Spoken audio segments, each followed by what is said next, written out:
Lieutenant Commander Elara Reyes felt the weight of 100 alien eyes as she stood before the Galactic Council. The massive amphitheater rose around her in concentric rings, each filled with representatives of species that had mastered interstellar travel centuries, sometimes millennia, before humanity had even left Earth's atmosphere. Humans, the Council Elder Zithrix announced, his mantis-like appendages gesturing dismissively at her uniform, insist on sending what they call combat medics to our unified galactic peacekeeping forces. The Council finds this concept primitive and contradictory. Soft chittering, the alien equivalent of laughter, rippled through the chamber. Elara's jaw tightened, but she maintained her composure. 6 months into Earth's probationary membership in the Galactic Alliance, and humanity was still fighting for respect. "With all due respect, Elder," she replied, her voice carrying through the chamber thanks to the neural translator implanted at the base of her skull. "Human combat medics have a long and distinguished history. We believe healing and protection are complementary, not contradictory."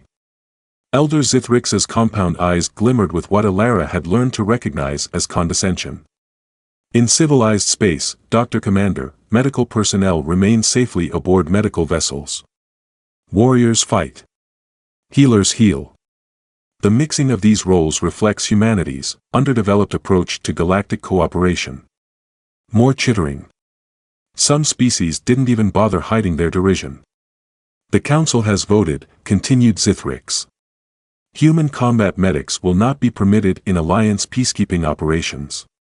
You may serve aboard medical ships or as ground combat units, but not both simultaneously. This decision is final." Elara opened her mouth to protest but was cut off by the sharp sound of an alarm. The chamber's ambient lighting shifted from serene blue to urgent red. "Emergency distress signal from the Mira'thi colony on Epsilon Eridani 4, announced an aide, their tentacles rapidly manipulating a holographic interface. "Multiple casualties. Unknown pathogen. Quarantine protocols initiated." Zithrix rose, suddenly all business. "Deploy medical vessels and a security detachment. Standard quarantine procedures." Elara stepped forward. "Elder, my ship is closest to the Epsilon Eridani system. The UNSC Nightingale can be there in under 6 hours." "A human vessel?" Zithrix's mandibles clicked skeptically. "This is a delicate situation requiring established protocol. My ship carries a full xenobiological containment unit and a trained rapid response team," Elara interrupted. "The next closest Alliance vessel would take at least 15 hours to reach the colony. How many will die in that time?" The Council chamber fell silent. For all their disdain of humans, the Alliance species universally valued life. It was one of the few things humans had in common with them. "Very well," Zithrix conceded reluctantly. "The human vessel may respond. But only until proper Alliance forces arrive." Elara didn't waste time acknowledging the backhanded permission. She was already activating her neural link to the Nightingale as she strode from the chamber. "Status report," Elara demanded as she materialized on the Nightingale's bridge after the quantum teleport from the Council station. Her XO, Commander Nasir Khan, didn't look up from the tactical display. "Colony's gone dark except for automated distress signals. No response to hails. We're picking up scattered life signs, but they're weak and diminishing. ETA 4 hours, 17 minutes. Too long," Elara muttered. "Prep the drop pods. I want a 6-person team ready in 1 hour." Khan finally looked up, his expression grave. "You're going planetside? The Council won't like that. The Council can file a complaint after we save those colonists." Elara pulled up the colony schematics on her neural interface. "Brief the team. Full CBRN protocols. I want Dr. Okafor and specialists Chen and Rodriguez with me. The heavy hitters," Khan observed. "You expecting trouble beyond the pathogen?" Elara's expression darkened. "The Mira'thi are peaceful agrarian researchers. They don't just go dark. Something's very wrong down there." In the armory, Elara methodically checked her gear, the lightweight but virtually indestructible carbon nanofiber armor that could seal hermetically against biological and chemical threats, the advanced medical kit integrated into her left gauntlet, and the pulse rifle magnetized to her back. Human combat medics never went into unknown situations without the means to defend their patients. Dr. Imani Okafor joined her, already suited up except for her helmet. Colony manifest shows 312 Mira'thi, mostly scientists, and their families. Their physiology is similar to the Arcturian species, exoskeletal with methane-based respiration. Which means whatever's affecting them likely won't affect us directly, Elara noted, but we maintain full isolation protocols regardless. Specialists Chen and Rodriguez arrived next, followed by 2 more combat medics. All 6 of them had the distinctive red cross with sword emblem of the UNSC Medical Corps on their shoulder plates, the very symbol that had drawn the Council's mockery.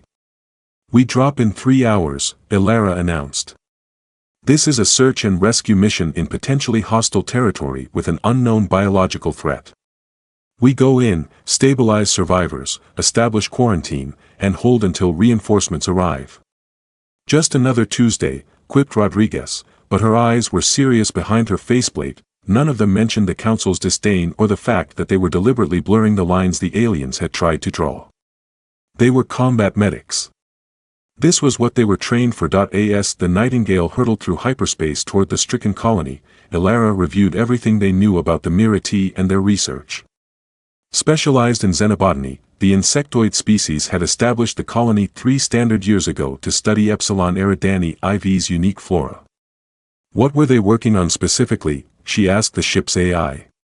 Primary research focused on bioluminescent fungal analogs with potential applications in sustainable energy production, the AI replied. Secondary projects involved adaptive agricultural techniques for non-terrestrial environments. Nothing that should cause a colony-wide emergency. But Elara had learned long ago that the gap between should and did was where the real dangers lurked. Her neural implant pinged with an incoming message from Earth Command. Admiral Hassan's weathered face appeared in her mind's eye. "Commander Reyes, be advised the Council has lodged a formal protest against your deployment of combat medics to Epsilon Eridani 4. They insist only their medical ships handle the situation." Elara didn't miss a beat. "Will you be ordering us to stand down, sir?" Hassan's expression remained impassive, but Elara caught the slight twitch at the corner of his mouth. "Negative, Commander. Technical difficulties with our communications. By the time this message reaches you clearly, you'll likely be planetside. Good hunting." The connection terminated, and Elara allowed herself a small smile. Earth stood with its people, even if it meant bending a few alien rules. 1 hour to drop, announced Khan over the ship-wide comm, all hands to stations. Elara sealed her helmet and ran final diagnostics on her suit. The mission clock began its countdown, and with it, humanity's chance to prove the worth of its combat medics to a skeptical galaxy. The drop pods punched through Epsilon Eridani IV's upper atmosphere like meteors, trailing fire against the alien sky. Inside her pod, Elara monitored the colony's emergency broadcast, still automated, still devoid of living voices. "Team comms check," she ordered as the pods deployed their stabilizing fins. 5 acknowledgements came through crystal clear. The planet's surface rushed up to meet them, a patchwork of purple vegetation surrounding the gleaming white structures of the Mira'thi colony. "Impact in 5, announced the pod's AI. 4. 3. 2. 1. The shock absorbers took most of the impact, but Elara still felt the jolt through her armor as her pod buried itself in the soft earth half a kilometer from the colony perimeter. The front plate blew outward, and she emerged into the alien daylight, pulse rifle at the ready point. 1 by 1, her team reported successful landings. They converged on her position with practiced efficiency, moving in the distinctive formation that allowed maximum coverage for both defense and medical response. "Atmospheric readings normal for this planet," reported Dr. Okafor, checking her sensors. "No obvious airborne pathogens detected, but something's off with the local vegetation." Elara followed Okafor's gaze. The purple foliage surrounding them seemed to pulse with an internal light, almost like a heartbeat. "Keep your suits sealed," she ordered. Rodriguez, Chen, take point.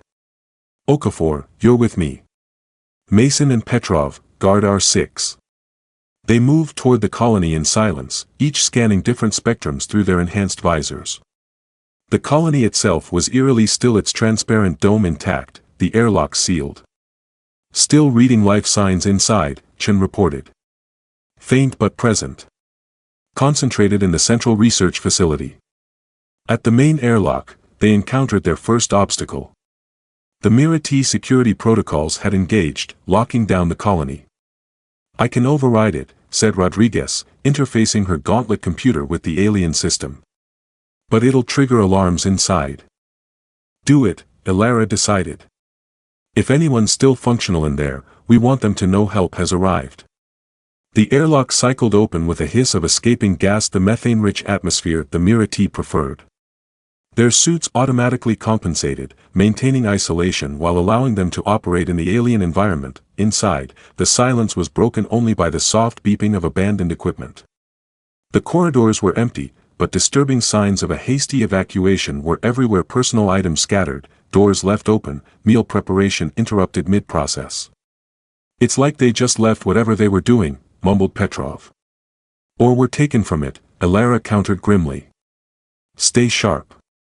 They found the first body in the communal gathering space, a Mira'thi colonist sprawled across a meeting table, its exoskeleton cracked and leaking greenish fluid.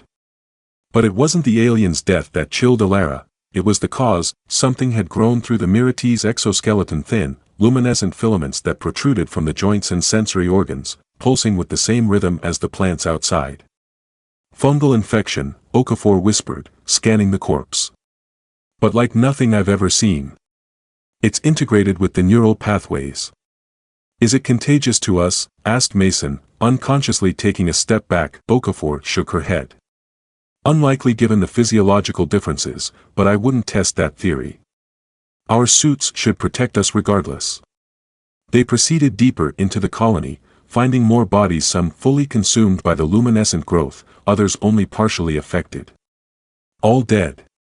The life signs are coming from the sealed laboratory ahead, Chen reported, her rifle trained on the reinforced door at the end of the corridor. Elara nodded. Rodriguez, get it open. Everyone else, prepare for anything. The door reluctantly slid open, revealing a scene that would haunt them all. 20 or so Mira'thi huddled together in the center of the lab, surrounded by makeshift barricades. Most were already showing signs of infection, the telltale filaments emerging from their exoskeletons. But they were alive, clicking frantically to each other at the sight of the human team. One Mira'thi stepped forward, its movements jerky and pained. The translator in Elara's helmet processed its clicks and whistles. Humans, why humans? Where is Council aid? We were closest, Elara explained, lowering her weapon slightly. I'm Lieutenant Commander Reyes of the UNSC Nightingale. We're here to help. What happened here? The Mira'thi scientists' compound eyes flickered with bioluminescent spores growing within them. Project Green Horizon. Fungal symbiosis experiment. Containment failure. Spores evolved too quickly. Became intelligent. Seeking hosts. How long do we have before you succumb like the others? Elara asked, already running medical scenarios through her mind. Hours only, clicked the scientist. Spores enter through respiratory system, bond with neural pathways, take control. We sealed ourselves, slowed progression, but inevitable. Okafor was already scanning the survivors, her medical gauntlet collecting data. Commander, I've never seen anything like this. The fungus isn't just parasitic, it's rewiring their neural systems. It's almost like it's networking them. Can we treat it? Elara demanded. Okafor hesitated. Maybe, with the right antifungal agents and neural inhibitors to prevent the bond formation. But we'd need to synthesize something specific to their physiology and this particular fungus. The lead Mira'thi scientist clicked weakly. Research data all here. Started work on counteragent before infection spread. Formula incomplete. Send everything to Dr. Okafor, Elara ordered, then turned to Chen.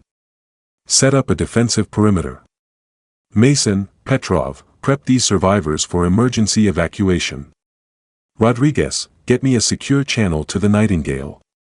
As her team sprang into action, Elara couldn't shake the feeling that they were missing something crucial. The rhythm of the pulsing filaments seemed more coordinated now, almost like a silent communication. Her concerns were confirmed moments later when Chen's voice crackled over the comm, "Commander, we've got movement outside the lab." Lots of movement.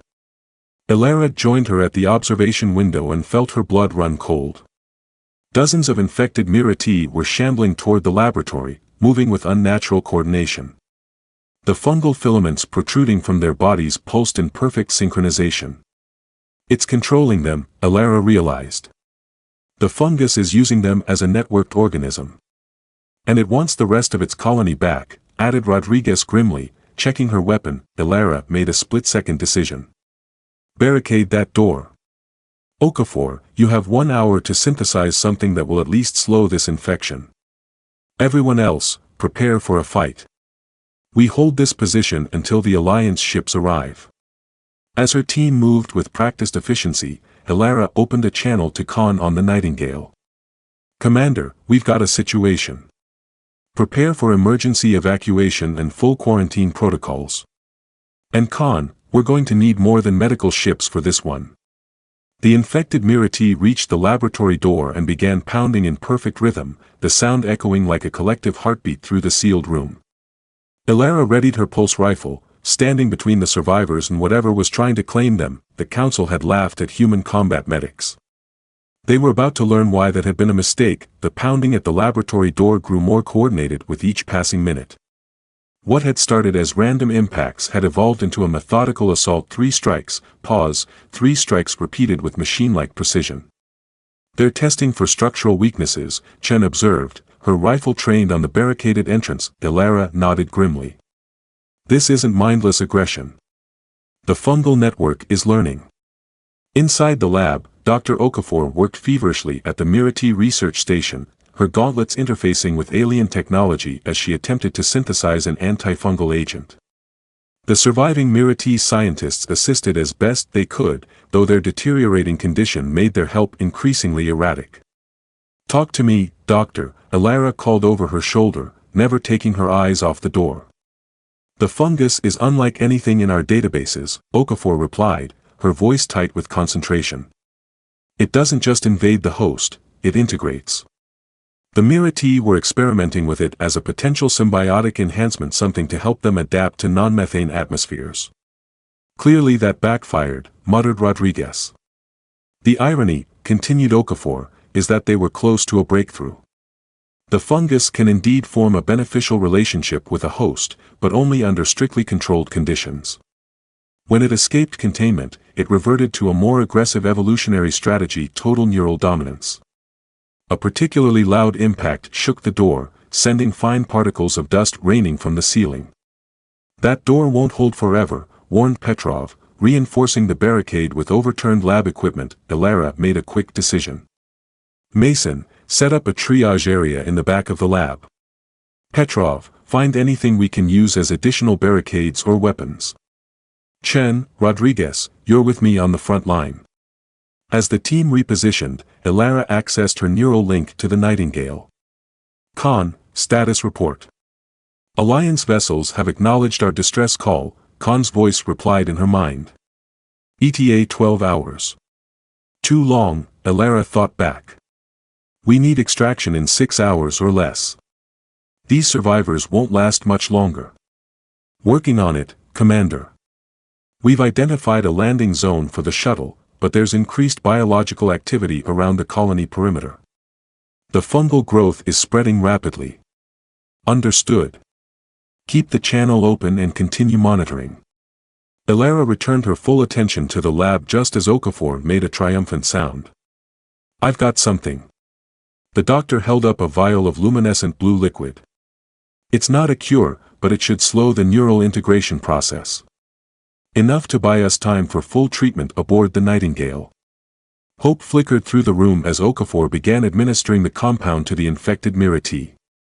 The effect was almost immediate. The fungal filaments protruding from their exoskeletons dimmed slightly, their movements becoming more coordinated, more like their original selves. It's working, breathed Mason. The respite was short-lived.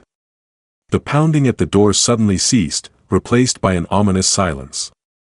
I don't like this, muttered Chen, adjusting her grip on her rifle. Elara's combat instincts screamed a warning. They're changing tactics. Be ready for anything.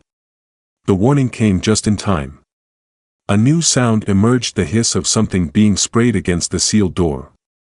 Moments later, the metal began to bubble and corrode. Acid, shouted Rodriguez. They're melting through. Fall back to secondary positions. Elara ordered. Okafor, get those patients ready to move. We need an alternate exit. The Mira'thi lead scientist clicked rapidly, pointing toward the back of the laboratory. Emergency evacuation tunnel. Leads to surface. Designed for containment breaches. Elara nodded. Mason, find that tunnel. Rodriguez, prepare to cover our retreat. Everybody else, grab what you need and nothing more. We move in 2 minutes. As Mason located the hidden access panel for the evacuation tunnel, the laboratory door gave a sickening groan. The acid had eaten halfway through the metal, and elongated fungal tendrils began probing through the gaps, pulsing with that same coordinated rhythm. Commander, Okafor called urgently, there's a problem. The Mira'thi are too weak to move quickly through the tunnels. And this treatment is temporary. The fungus is already adapting. Elara processed this information with cold efficiency. How long will the treatment last? An hour. Maybe less. And if the fungus fully integrates? Okafor's expression was grim behind her faceplate. Then they join the collective.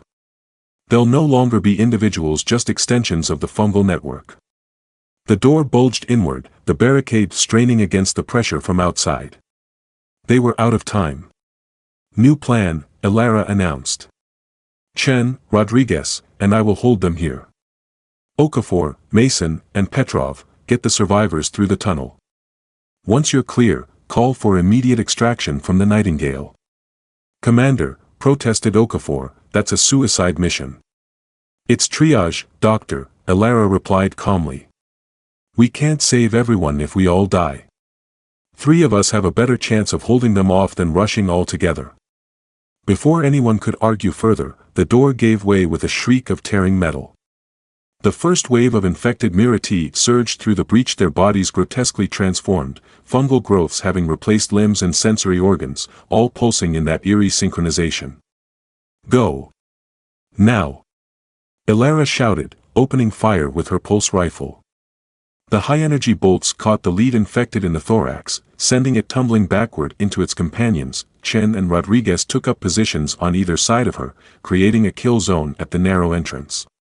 The infected kept coming, heedless of their fallen, climbing over the bodies of their comrades in their single-minded pursuit. Behind them, Elara heard the evacuation tunnel opening and Okafor urging the surviving Mira'thi inside. Good. As long as they kept the infected contained here, the others had a chance. Conserve ammo, Elara ordered as she switched her rifle to burst fire. Aim for central mass. These aren't people anymore, they're extensions of the fungus. For 10 minutes that felt like hours, they held the line, 3 human combat medics against an ever-growing horde of infected aliens. When the rifles overheated, they switched to sidearms. When a particularly large infected broke through, Rodriguez met it with a combat knife, stabbing precisely at the neural clusters that the fungus had left exposed. Okafor reports they've reached the surface, Chen announced, reloading her weapon. Shuttle inbound. Elara allowed herself a moment of satisfaction before reality reasserted itself. They were running out of ammunition, and the infected kept coming. Fall back to the tunnel, she ordered. Controlled retreat. I'll cover. Chen hesitated. Commander, that's an order, specialist. As Chen and Rodriguez reluctantly fell back, Elara faced the horde alone. Her rifle clicked empty, and she drew her sidearm, picking her shots with surgical precision.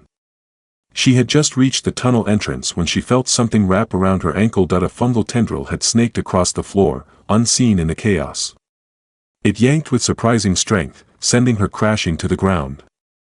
More tendrils emerged, wrapping around her arms and legs. Commander. Rodriguez shouted, turning back. Go. Elara commanded, struggling against the tightening bonds. Complete the mission. The last thing she saw before the tunnel entrance closed was the anguish on her teammates' faces. Then she was alone with the approaching infected, their fungal growths reaching toward her with hungry purpose. Her suit integrity remained intact, but the pressure of the tendrils was immense. Through her faceplate, she watched as the fungal network examined her, probing at her armor with increasing coordination. Then, unexpectedly, the lead infected tilted its head, almost like it was curious. A voice emerged not from the creature's vestigial mouth, but seemingly from the fungal growth itself, vibrating her helmet. Why fight? Why heal? Contradictory. The fungus was speaking to her, using words it had harvested from its host's memories. And it had just asked the same question as the council. Despite her dire situation, Elara Reyes felt a cold clarity descend. She was a human combat medic. This was what she was trained for. Not contradictory, she replied, subtly activating her medical gauntlet's emergency protocol. Complementary. The gauntlet hummed to life, its bioanalyzer scanning the fungal tendrils holding her. If she couldn't escape, she would do what combat medics always did: learn from the enemy to save future lives. In the darkness of the Mira'thi laboratory, surrounded by infected hosts, Lieutenant Commander Elara Reyes continued her work. The fungal network held her immobile but hadn't breached her suit. It seemed more interested in studying her than assimilating her, at least for now. Her medical gauntlet silently collected data on the fungal physiology while she kept the collective entity talking. She had discovered that addressing questions to it directly prompted responses that grew increasingly complex. "What is your purpose?" she asked the nearest infected Mira'thi, whose compound eyes pulsed with internal light. The answer came in that same vibrating sensation against her helmet. Growth. Connection. Unity. All separate, inefficient. Together, perfection. "But you're killing your hosts," Elara countered, buying time as her gauntlet's analysis reached 78%. Not killing. Changing. Upgrading. Individual consciousness limited. Collective consciousness unlimited. Fascinating. The fungus didn't see itself as parasitic but symbiotic, offering what it perceived as an improvement. The Mira'thi had been researching symbiosis, but their creation had evolved beyond their control, developing its own agenda. "The Mira'thi were trying to work with you," Elara said. "To form a true symbiosis where both remain intact." The fungal network pulsed, considering. Inefficient. Partial integration, partial benefits. Complete integration, complete benefits. And then what? Elara pressed. "After you've integrated every Mira'thi on this planet, what's your next step?" The answer chilled her. Spread. Connect. Unify. All life one network. Her gauntlet beeped softly. Analysis complete. The data confirmed her suspicions. The fungus wasn't just controlling its hosts, it was using their neural pathways as biological processors, creating a distributed intelligence that grew smarter with each new host. And Dr. Okafor's treatment wouldn't work for long. The fungal network was already adapting, analyzing the compound's molecular structure and developing countermeasures. Elara needed a new approach. Combat medics were trained to understand that sometimes the best treatment wasn't elimination but negotiation, especially when dealing with intelligent pathogens. "You seek unity," she said to the fungal mind, "but true symbiosis requires mutual benefit. The Mira'thi sought to give you mobility and protection in exchange for atmospheric adaptation. That's a fair trade. What you're doing now, total domination, will ultimately fail when you run out of hosts." The fungal network pulsed more rapidly, processing this reasoning. Alternative proposal. This was her opening. "Release me, and I'll help the Mira'thi scientists complete their original project. Controlled symbiosis. You get hosts that consent to the bond and maintain their individuality while sharing their knowledge. A true network of equals, not slaves." For several tense moments, the pulsing pattern changed, growing more complex. The collective was debating internally. Finally, the tendrils around her loosened slightly. Demonstration required. Elara's neural implant pinged with an incoming transmission from the Nightingale. Commander Khan's voice filled her mind. Commander, we've evacuated Dr. Okafor and the survivors. Alliance vessels have arrived early. The Council sent their flagship when they received our data on the fungal threat. They're preparing orbital sterilization protocols. Cold dread washed over her. Orbital sterilization meant scorching the entire colony site from orbit, effective but utterly destructive. Delay that order, she sub-vocalized through her neural link. I'm still inside and making progress with the fungal intelligence. I need time. The Council representative is insisting. Tell them I have a better solution. 1 hour, Khan. Buy me 1 hour. She returned her attention to the fungal network. Your existence is in danger. The Galactic Council plans to destroy this entire colony from orbit. But I can prevent that if you work with me. The tendrils tightened momentarily, then relaxed. Proposal accepted. Limited symbiosis possible. With careful movements, Elara was allowed to access the Mira'thi laboratory equipment. Using her medical gauntlets data and the research the Mira'thi had already compiled, she worked rapidly to synthesize a neural regulator, a compound that would allow symbiosis without complete neural domination. This will modify how you interface with host nervous systems, she explained as she worked. It creates a firewall of sorts. The host maintains autonomy while still connecting to your network. The infected Mira'thi observed with curious intensity, occasionally offering suggestions through their collective voice. The fungal intelligence was learning rapidly, incorporating Elara's medical knowledge into its understanding. Within 40 minutes, she had a prototype compound. I need a volunteer, she announced to the gathered infected. One host to test this modified symbiosis. After a brief pulsing deliberation, one infected Mira'thi stepped forward. Elara carefully administered the compound via a specialized injector designed for exoskeletal physiology. For several tense moments, nothing happened. Then the fungal filaments began to recede from the Mira'thi's sensory organs and central neural cluster. While maintaining connections to non-essential systems, the Mira'thi's compound eyes cleared, and it raised a trembling appendage to its head. When it spoke, the voice was its own, though underlaid with the harmonic vibration of the fungal network. I am myself. But also connected. Remarkable. Elara allowed herself a brief moment of triumph before addressing the fungal collective. This is true symbiosis. The host remains individual but gains your benefits. You gain a willing partner rather than a slave. Over time, the relationship can evolve naturally, without forced domination. The collective pulsed, processing this demonstration. Finally, it responded through its many hosts in unison, acceptable for now. We'll adapt, we'll evolve, but as partners. Elara wasted no time in contacting the Nightingale. Khan, tell the Council I've negotiated a solution. The fungal network has agreed to a controlled symbiosis protocol.